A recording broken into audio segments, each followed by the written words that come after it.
Okay, so I think we should start because it's already late. So good evening, everyone. I'm sure you can hear me very clearly. Good evening, sir.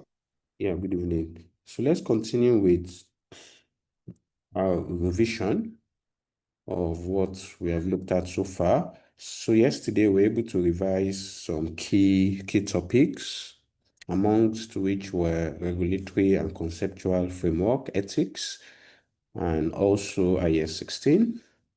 Another notable topic is IS 38, and this is on intangible assets. Uh, you need to know the definition, recognition criteria for intangible assets, how you measure it, some disclosures, and you need to solve as many questions as possible for your exam. And definition of intangible assets in IES 38 is that it is an identifiable non-monetary asset without physical substance. So an intangible asset, they said, is identifiable.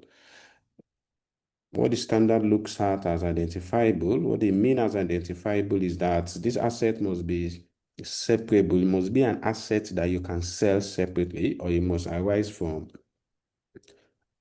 can arise from legal rights.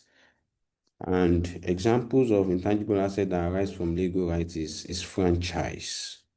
So when you have a franchise in such a way that you run a shop and you call your shop, let's Solomon say, Daddy. Apple. I guess You, the guy let's said say I was you call your shop Apple. You must have gotten a franchise from the main Apple to be able to describe your shop as such.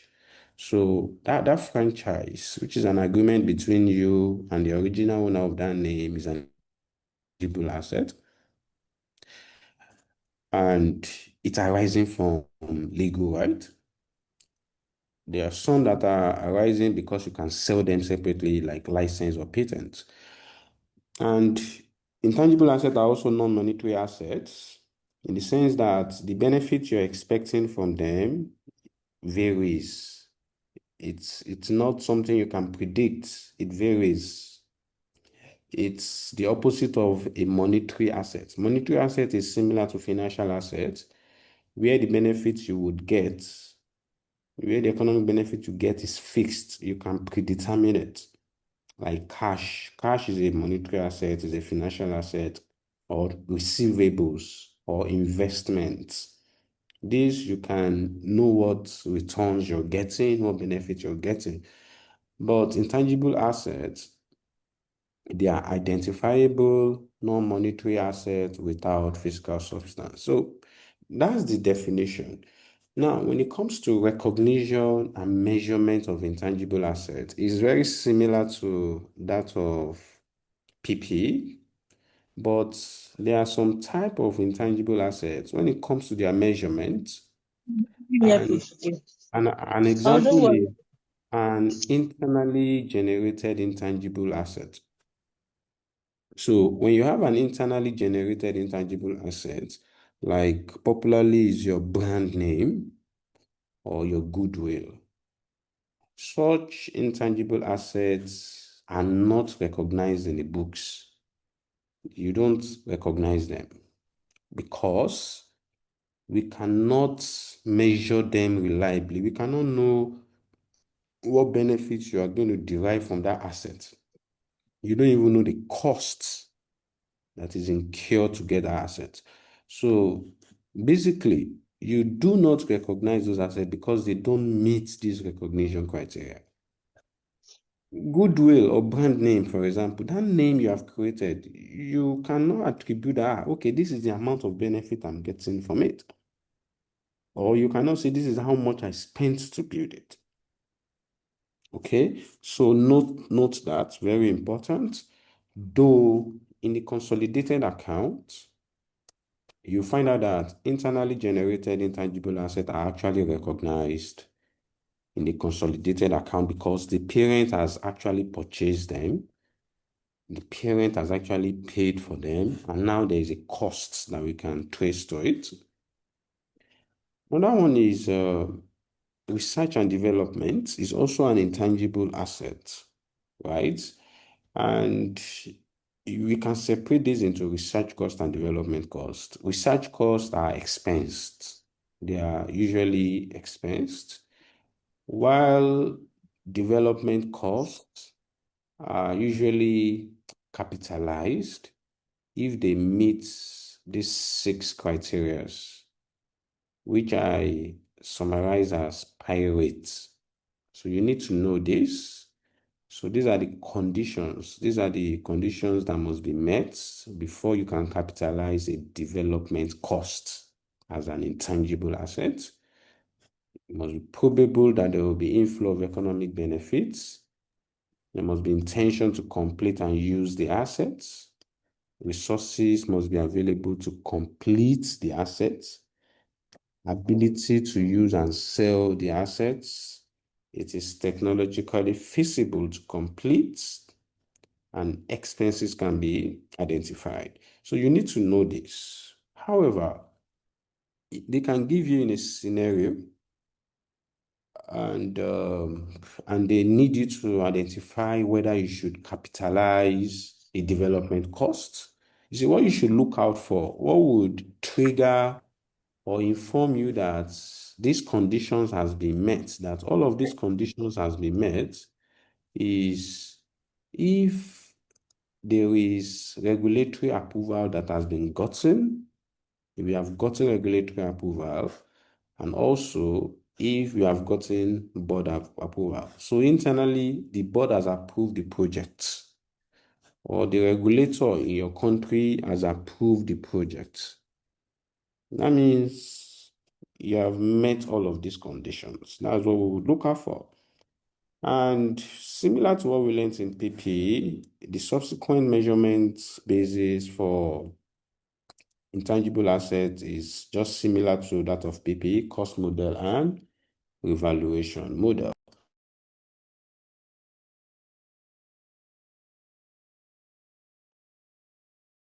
So the disclosure requirement for intangible asset is also the same thing as that of PP. Then there are some corrections here that you can actually lay your hands on. Similar to what you would do in PP anyway, just asking you to determine the carrying amount or prepare statement of financial position. So you have this material, you can just go through it. It's just calculating depreciation. This is the same thing as PP, so I won't really go over this again. But it's just worth mentioning this particular correction because it tests some things that are a little different. And if you look at this particular diet, they asked you what this cost through measurement models. So everybody should be able to get this right. And the P requirement says calculate with explanation the carrying amount and evaluation surplus of the intangible asset of Ulomo as at this date, before evaluation and after evaluation. Why I'm looking at this question is this. If you look at the first paragraph, Ulomo Taxi Limited year-end is December 31st. The company adopted evaluation model for its intangible assets and revalues them on a regular basis, okay? However, for intangible assets with a finite useful life, Olomo Taxi Limited transfers the relevant amount from evaluation surplus to retained earnings. So this is one of the reasons why, I taught you something yesterday around transfer of evaluation reserve to retained earnings. And I said you only do it where the examiner mentions it. And this is an example of that. They actually mentioned that, okay, this company has a policy of transferring from reserve to retained earnings. So they don't need to tell you, you need to compute excess depreciation, where you will do the evaluation surplus divided by the remaining useful life. And And I said in 2019, this company incurred 700,000 on the process of preparing an application for licenses. I think you guys should mute yourself, because I'm having to mute people that are unmuted. As I was saying, they said during the year 2019, Oloma Tax Limited incurred 700,000 on the process of preparing an application for license for 15 taxis to operate in an holiday resort very close to Abeokuta. In order to prevent congestion and excessive traffic pollution, the licensing authority only allowed a small number of taxis to operate. Okay, so he's trying to get a license, right? So he has spent 700,000 in getting the license, and he wants to get license for 15 taxis. So he has spent 700K so far. Okay, so that's what I can get from this paragraph. You now say the outcome of the application was uncertain as at November 30, 2019. That shows that this 700,000 should be expensed. I told you that when you have intangible assets, specifically I was talking about development costs, that you can only capitalize it if it meets certain conditions. And I said in a scenario, they might not give you all of those conditions, right? What would inform you, what would direct you that you capitalize that intangible asset is if there is regulatory approval and board approval. In this case, they are telling us that as at the end of 2019, November 2019, they have not, is uncertain. There is no regulatory approval yet. So any cost you have incurred to that date, expense it. You can't capitalize it as an intangible asset, you expense, right? So, however, after November, then they accepted his application. It therefore means that any cost it then incurs after this date can then be capitalized. Now they have accepted his application. Now you can capitalize it because now there's regulatory approval. So then I said in December 2019, Oluomo then incurred 90,000 in registering its licenses. The licenses were for a period of 9 years from 4th January 2020. Imagine, yes, in total now you have spent like 790,000. This 700, you take it to P&L expense. What you capitalize as an intangible asset is just 90,000 to register those taxes. Now, we're not told that the licenses are freely transferable and an active market in them exists. Fine. Because before you can measure intangible assets at evaluation model, there has to be an active market for that asset. Otherwise, you cannot use the evaluation model. That's what this sentence is telling us. We're also told that the fair value as at December 2019 was 94,500 per taxi. And Oluomo Limited carried them at fair value in the statement of financial position as at December. You see, this question is easy, but it will be very confusing to any normal student because look at it. They said this one that the fair value as at December is 94,500 per taxi. And they said they spent 90,000 in registering its licenses. So a lot of people will not know that in order to get the fair value that you put in your books as an intangible asset, you're supposed to do 94,500 times 15. A lot of people might miss that details. Even if they don't miss that details, they will assume that probably maybe they will multiply this one by 15. And that will be wrong. Whereas this 90 is for all its licenses. It's not per license.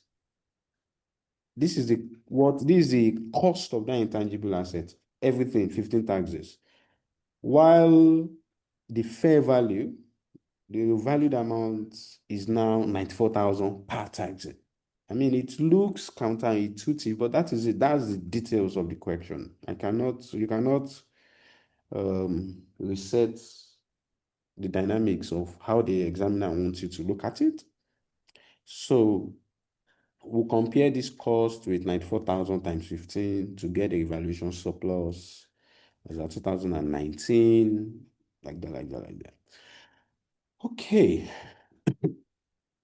So as at 2022, there was another revaluation.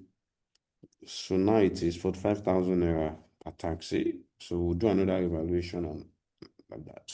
So we're now going to calculate carrying amount as at December 2019, December 2022 before evaluation, and December 2022 after evaluation. Very straightforward. And if you look at the way we did it, like I mentioned to you, this 19,000 is what we'll capitalize. You're expensing this 700. I explained that there. As of December, the fair value is now 94,500 times 15, which is this. So there's a revaluation surplus by comparing that fair value with the cost of 90. So we have a revaluation surplus of this. And don't forget that the company has a policy of transferring evaluation reserve to retained earnings, which is evaluation reserve divided by the remaining useful life. So that gives us this. And that means that every year we're going to be transferring this amount from reserve to retained earnings. So that's as at December 2019, right? Now, as at December 2022, so before they revalued again, don't forget that the carrying amount of the assets as at the last time we calculated in December 2019 was this amount, right? 1417. We will have child depreciation for 9 years, for just 3 years, because this is 2022. So from December 2019, that will be 2021, 22. So the cost or the fair value over the useful life times 3 years to get the accumulated depreciation. Then we have this the new carrying amount as at December.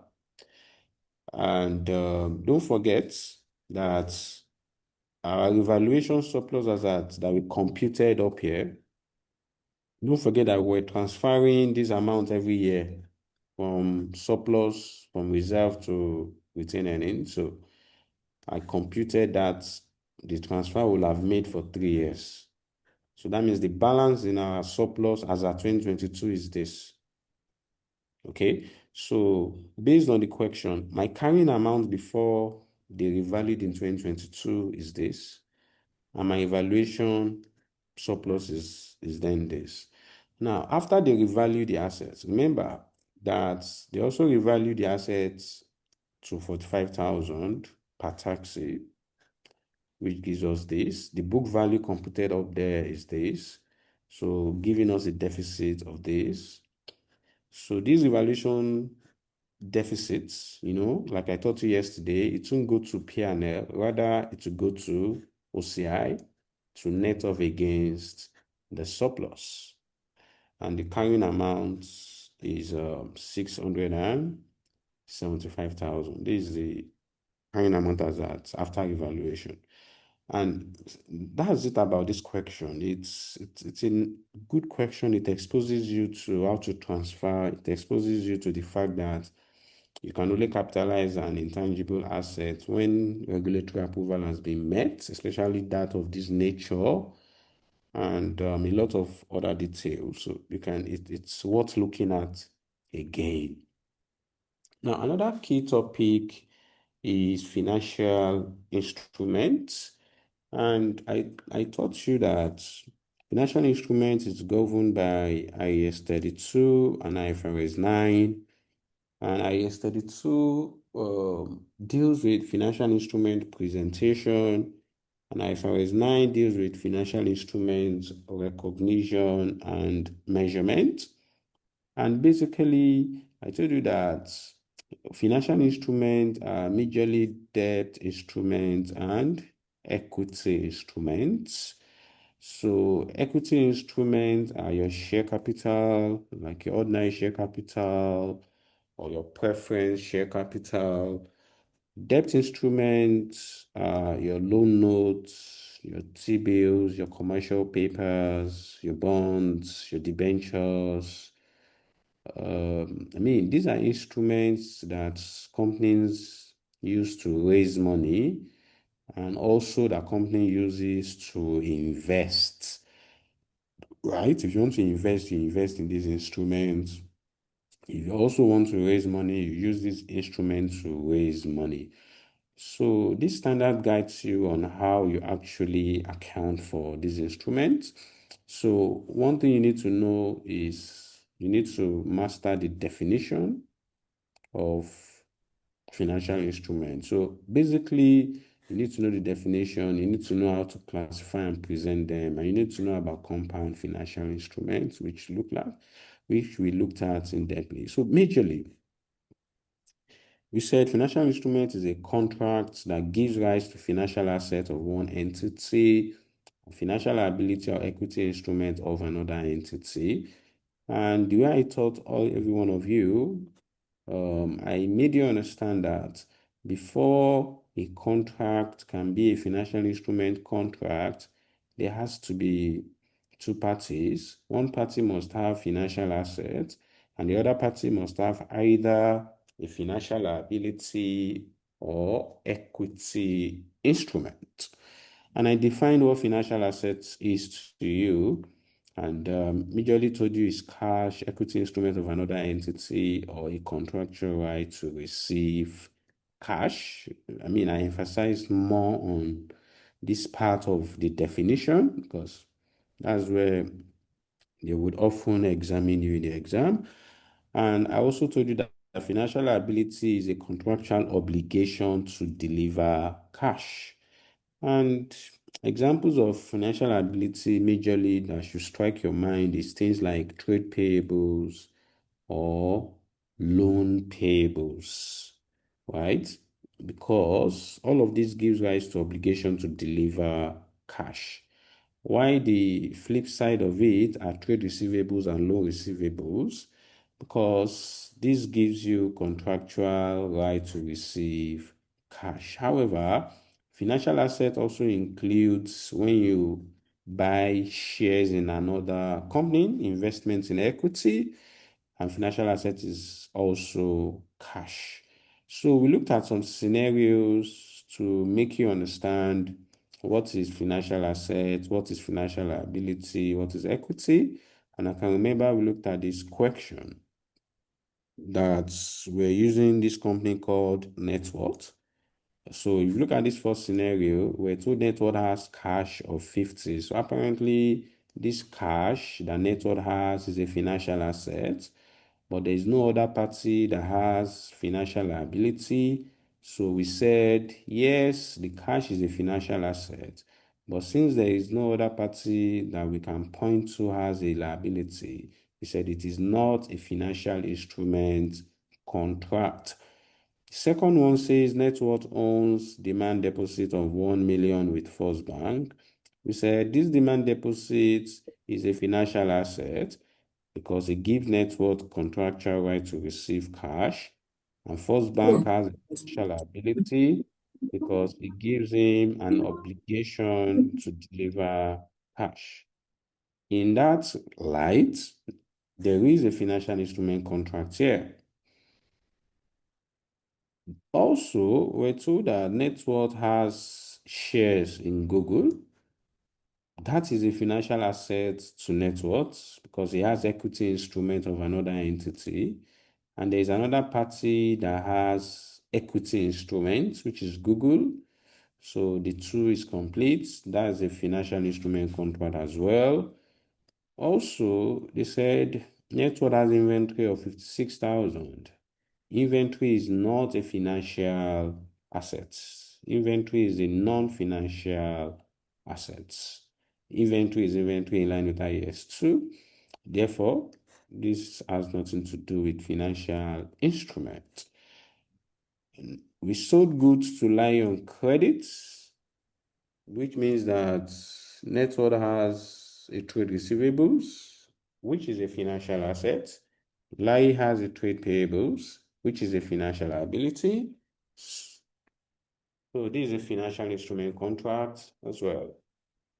Also, we're told that Network received an advance payment of $250,000 from one of its customers to deliver goods in January 2022.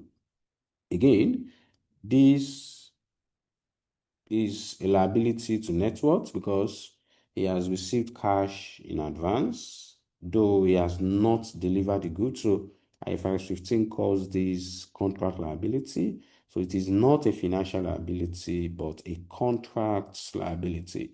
So there is no financial instrument contract here. Also, he has a tax liability of 5,000 and deferred tax liability of 6,500.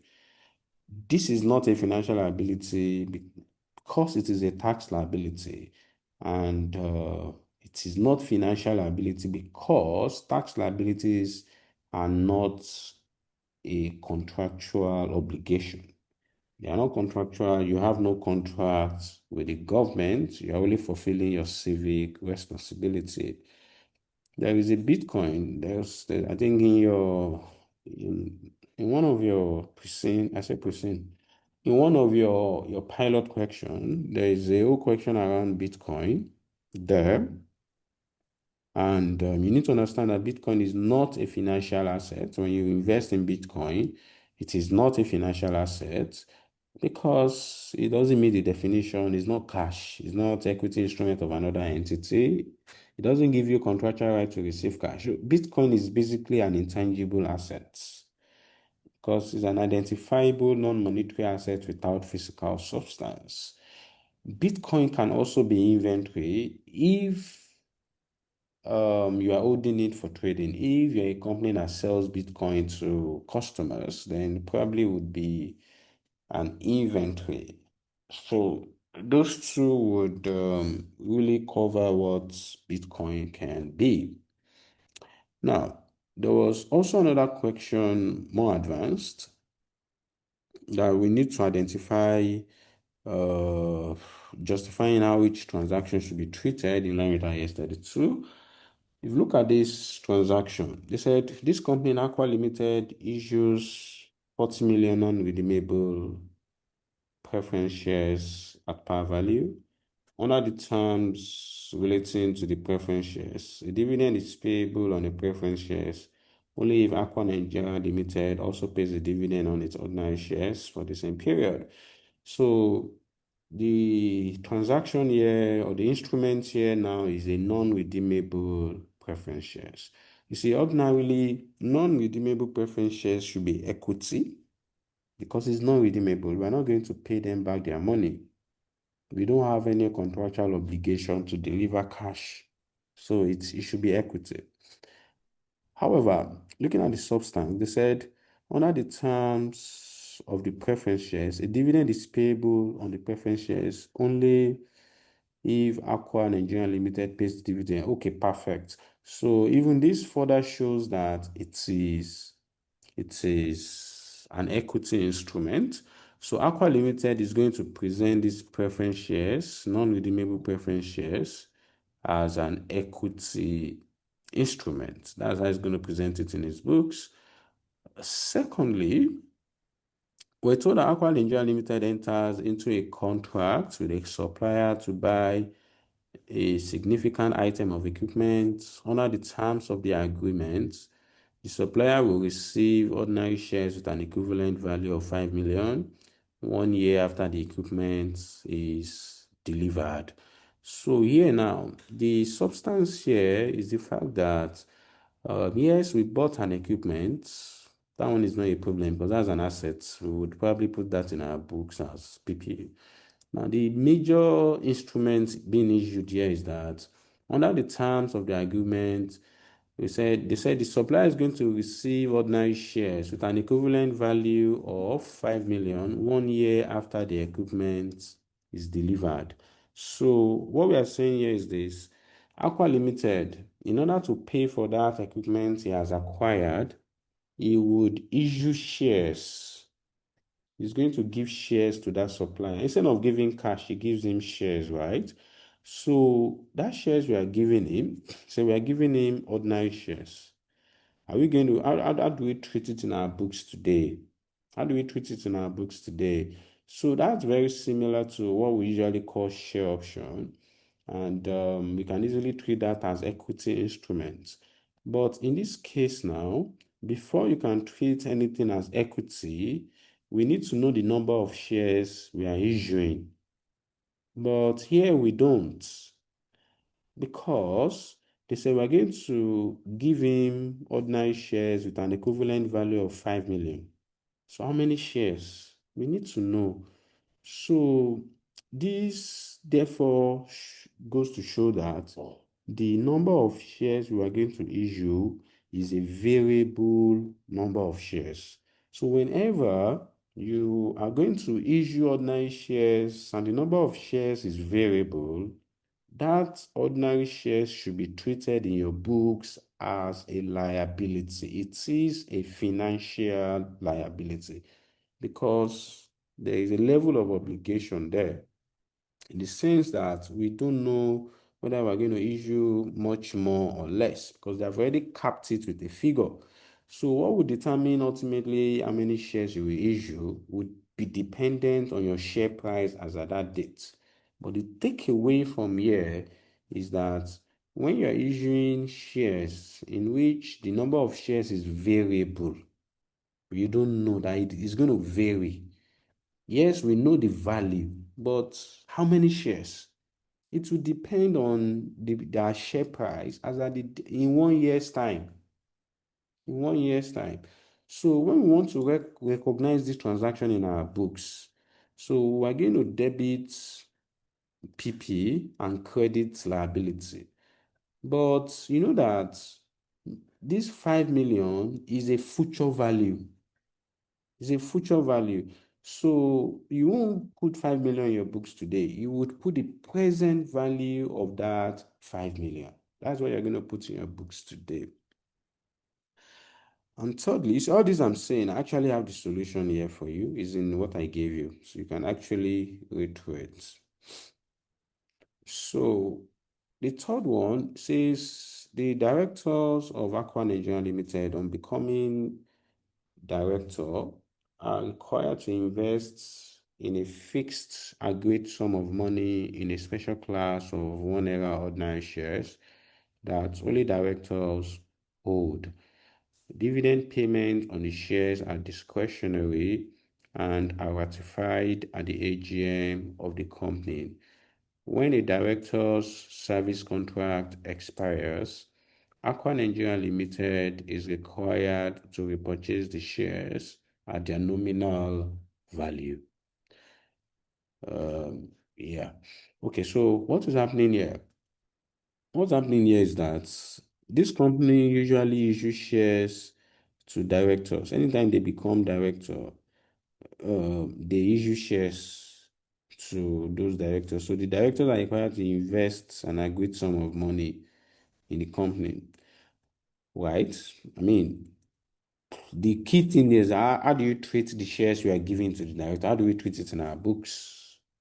I mean, as Aqua Limited. So we're told that dividend payments on the shares are discretionary and are ratified at the AGM of the company. And when the director service contract expires, Aqua Limited is required to repurchase the shares at their nominal value.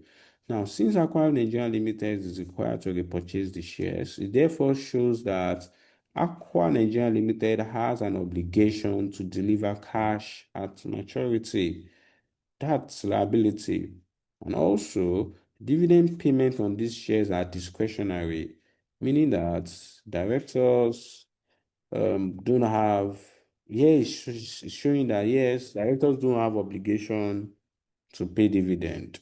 They need to ratify it by shareholders, which is okay, which looks as if it's equity, because that's how equity works. But for the fact that this company would be required to repurchase the shares shows that Aqua Limited has an obligation to deliver cash. So we're going to treat these instruments as a liability, as a financial liability. So, I mean, this is exposing you to saying that it is not all ordinary shares that automatically will be classified as equity. You need to look at the substance. You need to look at what is happening behind the agreement. You need to look at the substance. That would ultimately direct you on how you're going to treat it eventually.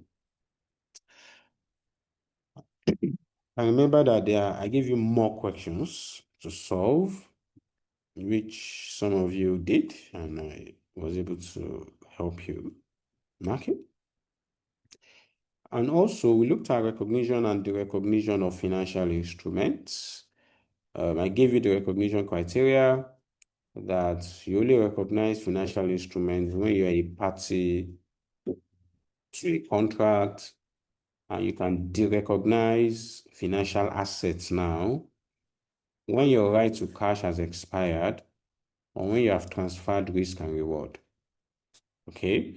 And this is similar to when you have sold the financial asset, or when you have even you sold it, but you can repurchase it at fair value, right? So these are the recognition criteria for financial assets.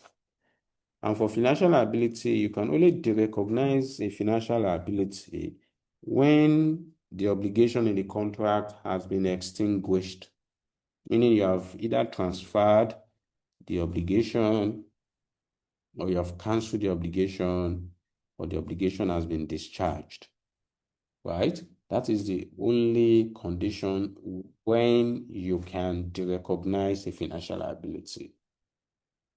So these principles you need to know, and we solved some questions. It's worth looking at them.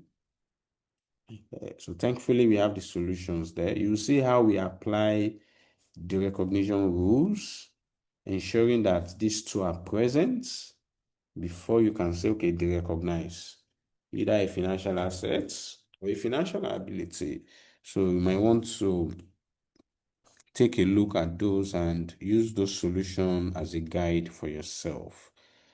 Now, we looked at how you measure these instruments. For financial assets, I started with equity, right? I started with telling you that, you see, the financial asset is three things. It could be cash, it could be equity instrument of another entity, it could be investment in debt instrument. So I started with, okay, how do you measure when you buy shares in another company, when an entity buys shares in another? I said it's initially measured at the transaction price. I told you that when you buy shares, you need to ascertain your intention for buying. In fact, you have to classify it at either fair value through POL or fair value through OCI. They can ask you this clearly in the exam. And I told you the basis for classification, which is either you're holding for trading or holding for the long term. And we know that if you are holding for trading or for speculation, you Sir, classify. sir, wait, oh, sir, you've left me behind. You're very fast. Yeah, I have to be. This revision.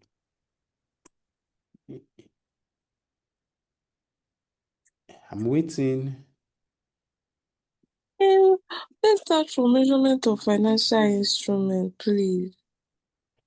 Okay, so Thank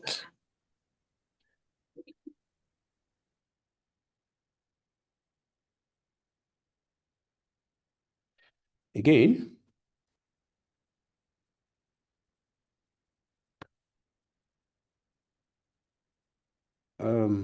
what was I saying? Now, as I was saying, financial assets started with equity investments when you buy shares in another company. They are initially measured at how much you paid for those shares, which is transaction price. And you are required, IFRS now requires that whenever you buy shares, you need to classify them. We need to know how you classify them. You have to classify them at the date of acquisition. And you either classify them at fair value through profit or loss, or you classify them at fair value through other comprehensive income. And when you classify them at fair value through profit or loss, it's either you are holding for trading or speculation, or you are holding for the long term. This is the basis of classification. So you are holding for trading. When you are holding for trading, then you classify at fair value through profit or loss.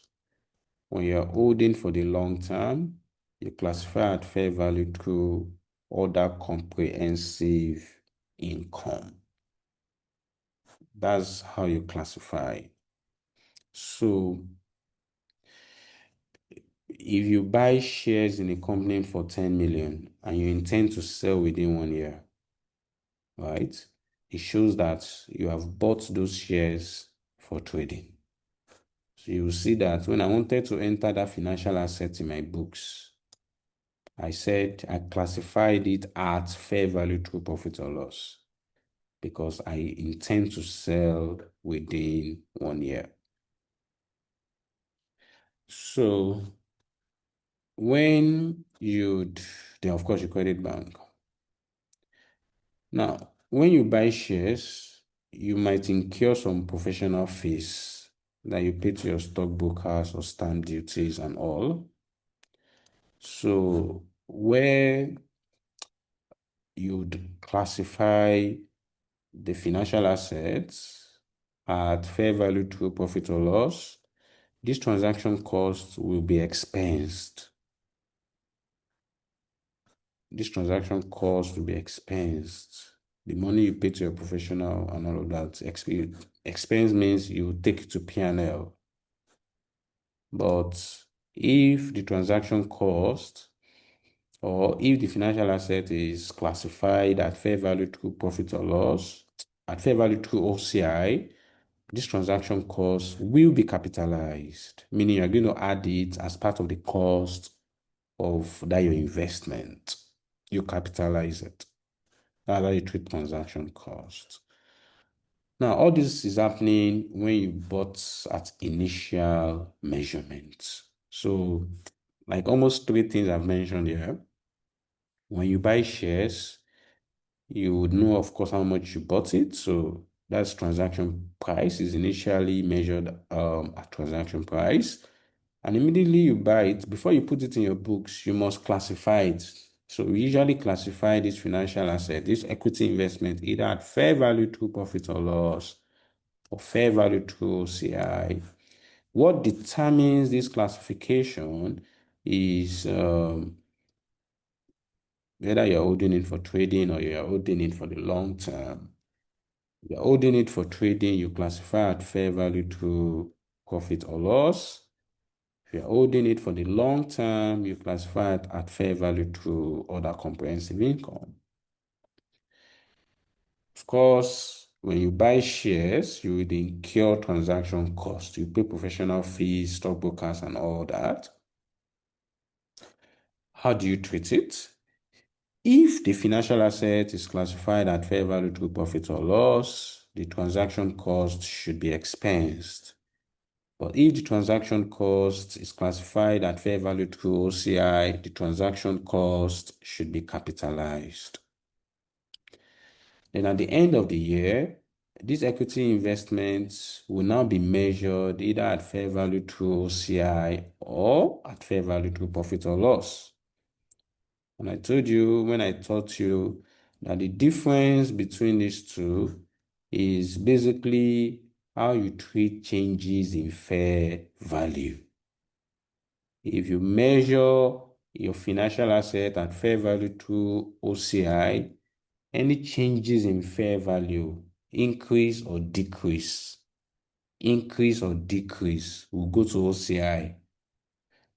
You see, the way we treat fair value through OCI for investment in equity is different from the way we treat PPE revaluation. You see, when you revalue PPE and you're having a revaluation deficit, you take it to P&L, except if there was a previous surplus. But for when you say you are measuring an instrument at fair value through OCI, whether you make loss or surplus, it goes to OCI. It never goes to P&L. So it's very strict because it's clearly mentioned here that fair value through OCI. So gain or loss, OCI. The same thing applies to fair value through POL, gain or loss, POL. So that's how that works. And that's really everything around equity investment. You see, we can really almost say the same thing as for debt investments, right?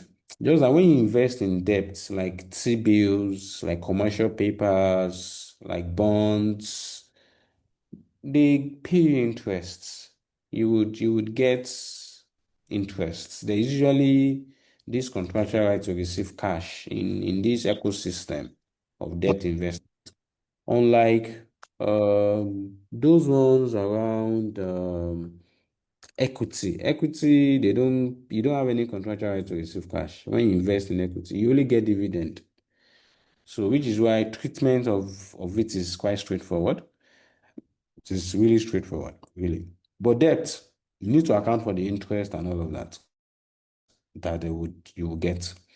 So when you buy debts, commercial papers, T-bills, loans, whatever, you recognize it initially at the amount you invested, transaction price. Again, you need to also classify the debt investment. So either classify it at amortized costs, fair value through OCI, or fair value through PLL. That's how you classify it. So you classify it. What determines your classification is for debt, you have to look at business model tests and contractual cash flow tests. Okay. So business model really talks about, okay, how do you make money from these debts? Of course, there are two ways of making money when you invest in debt. So that you're collecting interest and principal solely, or you are collecting interest and principal, as well as ability to sell the debt investment where there is an opportunity for an higher yield. Okay.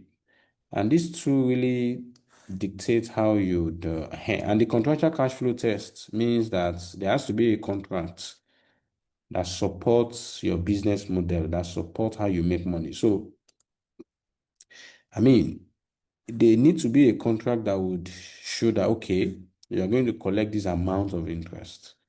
There has to be a contract that will show that, okay, you can actually sell this debt investment, because there are some debt investments that you cannot sell like that. So, I mean, how does this then help us classify into these three? You see, when your intention is to make money just by collecting interest and principal, meaning that you never plan to sell, that's what we used to call held to maturity. You are not planning to sell. You just want to collect interest and principal. So you are definitely going to classify that debt investment as at amortized cost. But when you also plan to sell, interest and principal collection is constant. You always collect interest, you always get principal. But when you also plan to sell, then you classify it at fair value through other comprehensive income. This third one is a default classification in the sense that there's no basis for it. It's just you can decide that I want to classify my debt investment at fair value through PLL. Nothing will happen. But before you can classify at fair value through OCI, you must have intention of selling, either in the secondary market, basically in the secondary market. But if you don't have the intention of ever selling the debt investment, you want to hold it to maturity. If it's T-bills, maturity, maximum, T-bills are usually less than 360 days. Maximum you will find is probably maybe 270 days, right? But bonds can run through 7 years, 10 years, like that. So if you are planning to hold them to maturity, yes, amortize cost. And that's how you classify debt investments. Again, when you buy debt investments, you would also incur transaction costs, where your debt investment is classified at amortized cost or at fair value through OCI. The transaction costs will be added to the initial cost of the debt investment, meaning you capitalize it. Whilst if it is, you will expense it if the debt investment is classified at fair value through P&L, you expense the transaction cost. And the end of the year, you'd either measure your debt investment either at amortized cost, fair value through OCI, or fair value through P&L. And really, that's how you'd measure financial assets. That is all for financial assets. So ICAN can ask you that you should tell us how you classify financial assets. Just give them these three, because whether debt or equity investments, both of them have these two. And debt investment has an additional one, making three. So just give them these three and give them some explanation. How do you measure it? The same way you measure is the same way you classify. So they follow the same order. And I've told you that when it comes to measurement, is especially this fair value through POL and OCI, the difference is just how you treat changes in fair value. For this one, any change in fair value goes to OCI. For this one, any change in fair value goes to POL. You see, for this one that you are holding to maturity, you would really need to account for the interest every year, and majorly every year, depending on the structure of the instrument. You see, an instrument like this that is very straightforward, the amortized cost will be 10 million every year. It will not change because it's a very straightforward instrument. All you recognize that changes is just the interest you are collecting, which is 500,000 per annum. It goes to P&L, you collect cash, P&L collect cash, and all of that. So quite straightforward. But if you are doing fair value through P&L or fair value through OCI, that's where there might be some fair valuation at the end of the year, where changes in fair value will have to go to POL or OCI, like that. However, complexity can arise when you have a structure, when you have an instrument like this. An instrument whereby you bought the instrument, but the maturity amount, the redemption value is higher than the principal. They now give you an effective interest rate that is different from the fixed interest on the coupon. In that case, then you need to do some amortization schedule. You need to do some calculations, because here now, the reason why they give you effective interest is that the interest you recognize to P&L is no longer 5%, it's now 8.08%. Reason because you are now earning more than 5% interest. You are earning additional in terms of premium, because you invested 10 million, you are going to get back 11 million. So you're getting back extra 1 million, and that will be treated as an interest. So in order to avoid a situation where you treat that 1 million only at maturity. When you get this 11 million, that's when you recognize that extra 1 million you're collecting as interest. In order to avoid that, so IFRS 9 came up with effective interest rates, right? Where you would then be able to spread that premium also. In addition to this 5%, that premium also should also be spread over 3 years. And that's what this 8.08% does for us. So in such a way that on this instrument now, year one, what you recognize to P&L as interest wouldn't be 5%. It's going to be 8.08%. So what goes to P&L is this. Even though, of course, the interest you are going to receive is not this 8.08%, because there's an element of premium here. The interest you're receiving is just this 5%. That's the coupon rate. That's what you receive. So that's what you receive in cash. And that is why this 808, I threw it to receivable, right? So when I collected my 500, I credited the receivable and debited bank. And I can do similar for year 2, year 3 as well. But you don't want to go through these routes, but rather whenever you're given effective interest rate and coupon rate at the same time in a structure, you really need to do this amortization schedule, right? This helps you work out and makes things very clear for you.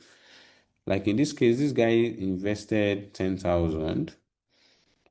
The interest that goes to P&L is the effective interest rate, which you're going to apply on the outstanding balance. The interest that is received is this 5%, which is always applied on the principal amount.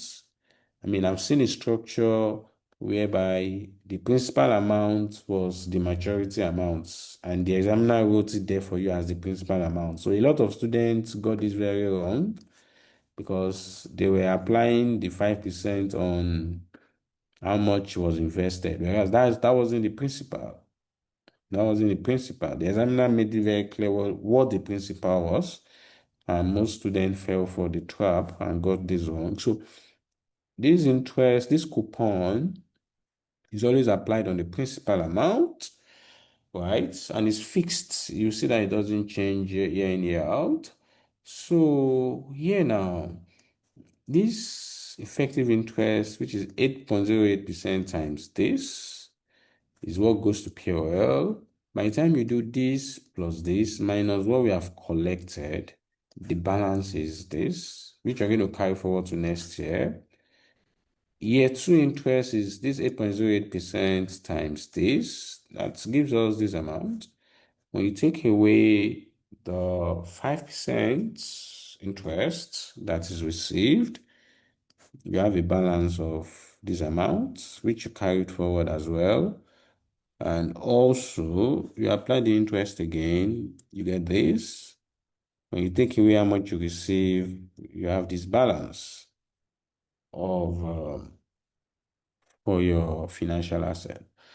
And what this does for us is that the balance at the end of the third year is exactly the maturity amount. So as soon as we debit bank, you're crediting your financial assets in nils off immediately.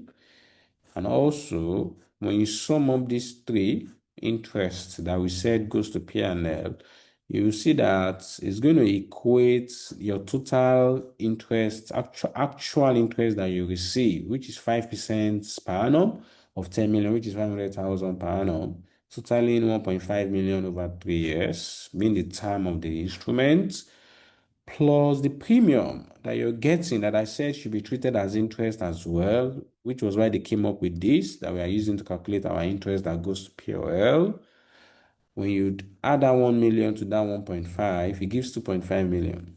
And yours truly, when you add these three, it should give 2.5 million, which shows that, okay, this effective interest has actually helped us amortize that premium over the years of the instrument. In a like manner, is financial liability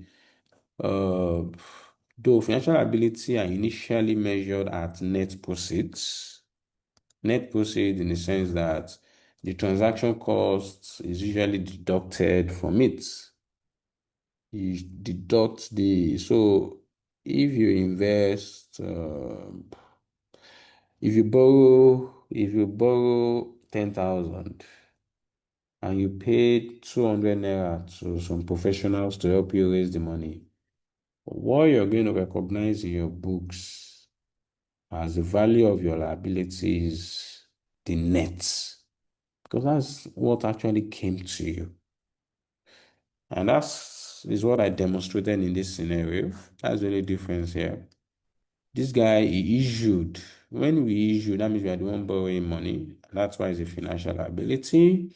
So he issued a 10 million, 5% commercial paper, 3 years and all of that. So he incurred 200,000.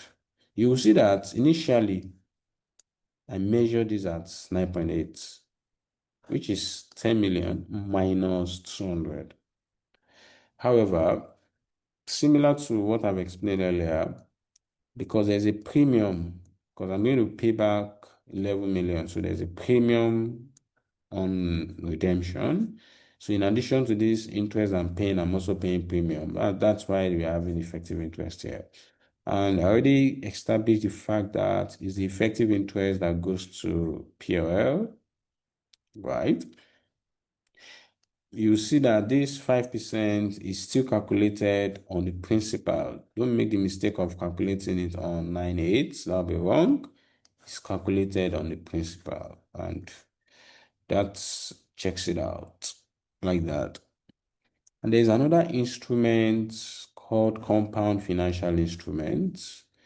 The substance here is that these instruments they're majorly convertible instruments, like convertible debts majorly, which are debts in which the investor or the holder can decide to convert them to equity at maturity, meaning that at maturity, the investor, the person that lend people money, that gave people money, can say that, okay, instead of paying me back my money, why don't you give me your shares?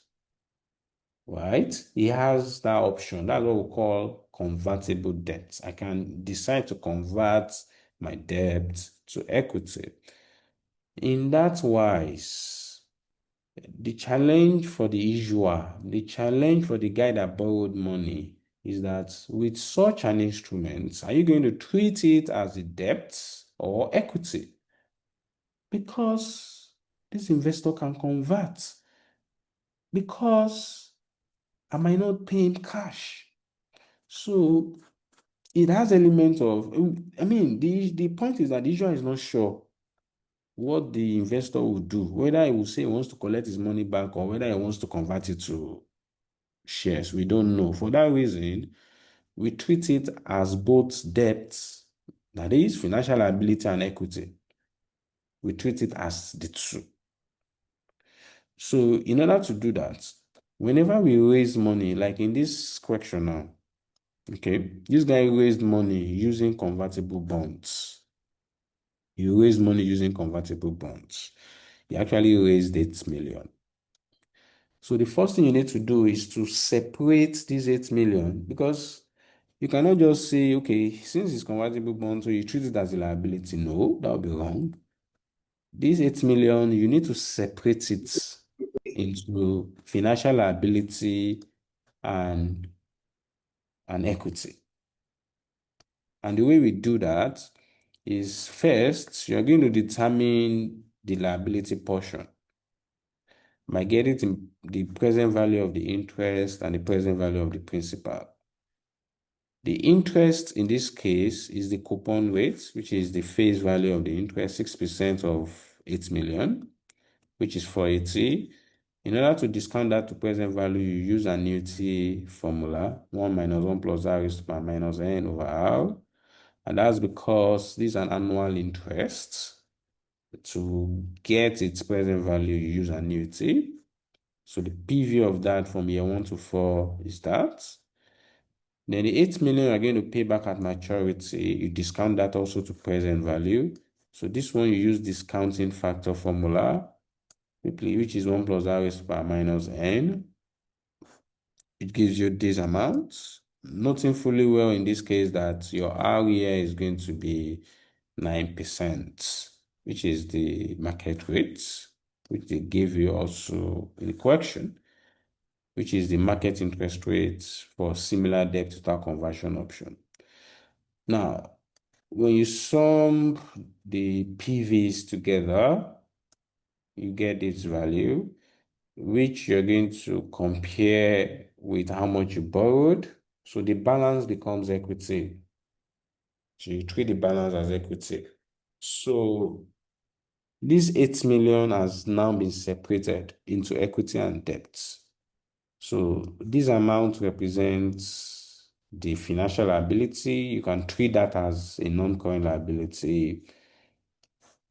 This portion will be treated as part of your equity instrument. At the end of the year, you see, this your equity will not change. It remains the same. It will not change. But you see this liability, you have to calculate interest on it because you collect interest. And since there is also an effective interest rate given to us in the correction of 9%, so you will need to use amortization schedule, like I mentioned earlier. So the opening balance is this. The effective interest rate is 9% of this amount. So you get this. This is what goes to POL as interest. But the actual interest paid is 6%. And if you do 6% of this, you're very wrong. It's always calculated on the principal, which is 8 million. So this is how much you're actually going to pay as interest. So by the time you do this plus this minus this is the balance of your financial liability. And the way it works is this 650 is what goes to POL as interest, not interest paid, finance costs. That's what we call it. Then under your non-current liability, convertible debts, this amount is convertible debt. And under equity, you have equity components, which is this equity balance here represents your equity components like that. And I give you some other questions. This was the question I was talking about. So, I mean, it makes sense for you to look at some of these questions and just try to practice them on your own. Just try to practice. And I mean, you need to go through everything. I mean, the beauty of these notes I've shared with you is the fact that it's highly summarized. This is what I used for my videos on YouTube. So it's highly summarized. Anything you understand, you can really quickly go to that video and sort it out, or you can really reach out to me and really sort it out. And for you guys doing FR, it covers almost 99% of your syllabus. The only thing that is not here is that is key or germane is IS1 on presentation, which, like I mentioned, we are definitely going to discuss it before you go into that exam. Yeah, so I actually plan to do 1 hour. So I'll stop here for intensive. If you're going to meet again to continue this revision class, I would let you know. So just keep reading, just keep hustling. You have actually done a lot. Just keep hustling, keep reading.